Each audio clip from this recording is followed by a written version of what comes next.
Homemade chicken lollipop बनवण्यासाठी सर्वात आधी चिकन लॉलीपॉप्सला असं व्यवस्थित मॅरिनेट करून घ्यायचं. आलं लसूण पेस्ट, लिंबू, हळद आणि मीठ हे एवढं जिन्नस वापरून त्याला व्यवस्थित मॅरिनेट करून अर्धा तास मॅरिनेशनसाठी ठेवून द्यायचं. त्याच्यानंतर एका बाउलमध्ये 1 वाटी असं तांदळाचं पीठ घ्यायचं आहे आपल्याला आणि त्याचसोबत आपण वापरणार आहोत 1 वाटी इतकं कॉर्नफ्लॉवर आणि तांदळाचं पीठ घातल्याने काय होतं की त्याची बाइंडिंग चांगली होते. जे तुम्ही वापरणार आहात कोटिंग करण्यासाठी लॉलीपॉप्सना आणि ते कुरकुरीत देखील होतात. त्यानंतर आपल्याला ह्याच्यामध्ये ॲड करायचा आहे हा ईस्टर्नचा चिकन कबाब मसाला. तुम्ही चिकन 65 मसालासुद्धा वापरू शकता इथे कोणत्याही ब्रँडचा जो तुम्हाला आवडत असेल. हा थोडा बऱ्यापैकी प्रमाणात घ्यायचा आहे, साधारणतः पाऊण वाटी वगैरे, कारण आपण ह्याच्यात दुसरे कोणतेच मसाले वापरणार नाही आहोत. अगदी मीठही ह्याच्यामध्ये काही मसाल्यांमध्ये असतं, तर तेही टाकताना तुम्ही जरा काळजी घ्यावी. फक्त चवीनुसार आपल्याला वाटेल तेवढं कमी, थोडंफार जास्त असं एक किंचितचं मीठ आपण त्याच्यामध्ये टाकू शकतो.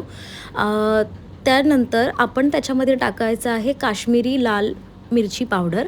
याने काय होतं तर आपले जे लॉलीपॉप्स असतात त्यांना कलर खूप चांगला येतो, म्हणजे मार्केट स्टाईल कलर येतो. आपण इथे आर्टिफिशियल कलर वापरणार नाही आहोत, तर आपण हा मसाला इथे वापरत आहोत. आणि जसं मी म्हटलं तसं गरज लागेल तर तुम्ही मीठ थोडं कमी जास्त करू शकता. मी इथे थोडंसं मीठ एक्स्ट्रा टाकते आहे, कारण मला असं वाटलं की पिठामध्ये थोडंसं मीठ असावं, राईट. तर हे सगळे जिन्नस एका बाउलमध्ये व्यवस्थित टाकून घेतल्यानंतर ते विस्करच्या सहाय्याने मी व्यवस्थित विस्क करून घेतलेले आहेत. पाणी टाकायच्या आधी सुखं बॅटर थोडं विस्क करून घ्यायचं, म्हणजे नंतर गुठळ्या होत नाही त्याच्यामध्ये. आणि आता तुम्ही बघू शकता व्यवस्थित मिक्स केल्यानंतर मी थोडं पाणी ॲड करायला इथे चालू केलं आहे. सुरुवातीला थोड्या पाण्याने सुरुवात करायची आणि मग नंतर लागेल तसं पाणी जास्त ॲड करत जायचं. जास्त पातळ असं नाही आणि जास्त थिक असंही नाही. तुमच्या लॉलीपॉप्सना चिटकेल असं बॅटर तुम्ही तयार करायचं आहे. तुम्ही इथे बघू शकता कन्सिस्टन्सी एक्झॅक्ट हवी तशीच झालेली आहे. अगदी जाडही नाही, अगदी पातळही नाही. आता एक लॉलीपॉप घेऊन तेल चांगलं कडकडीत गरम करायला ठेवलेलं आहे आणि एक लॉलीपॉप आता आपण त्या गरम तेलामध्ये सोडणार आहोत.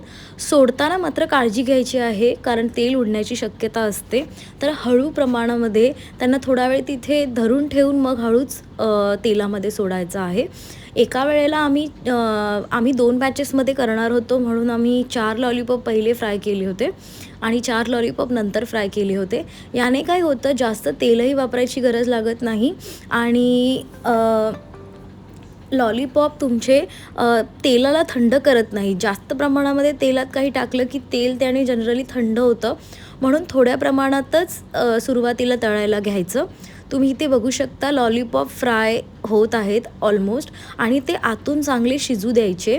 मीडियम फ्लेम टू हाय फ्लेमवरती गॅस कमी जास्त करत राहायचा आणि मग तुम्ही ते लॉलीपॉप चांगले 2-3 वेळा दोन्ही साईडने व्यवस्थित फ्राय करून झाले की ते तुम्हाला काढू शकता तुम्ही प्लेटमध्ये.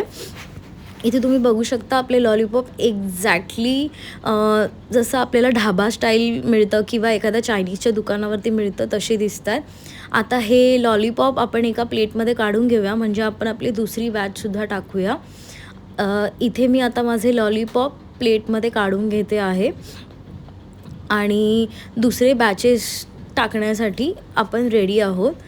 आता हे इथे काढून घेतलेलं आहे आणि आता दुसरे बॅच पण आपण टाकलेली आहे. जेव्हा आपले दोन्ही पण लॉलीपॉप फ्राय होतील त्यानंतर आपल्याला अजून एक तसदी घ्यायची आहे. लॉलीपॉप दुसऱ्यांदा पुन्हा फ्राय करायचे आहेत, कारण पहिल्यांदा जेव्हा ते फ्राय होतात तेव्हा ते क्रिस्पी होत नाहीत आणि थोड्या वेळानंतर त्याला पाणी सुटतं. पण त्याला पुन्हा फ्राय केल्यानंतर ते असे कुरकुरीत होतात, एक्झॅक्टली जसे आपण बाहेर खातो तसे. हे फारच कमी पैशांमध्ये तयार होतात, घरगुती असतात, नो प्रिझर्वेटिव्ज आणि नो आर्टिफिशियल कलर. तुम्ही बघू शकता किती टेस्टी दिसत आहेत, किती यम्मी दिसत आहेत. तुम्ही प्लेटमध्ये ग्रीन चटणी आणि शेजवान चटणीसोबत त्याला सर्व करू शकता. थोडीशी कोथिंबीरही मी इथे शिंपडली आहे, कारण मला आवडतं कोथिंबीर गार्निश करायला आणि टेस्टला अप्रतिम लागतात. सो नक्की ट्राय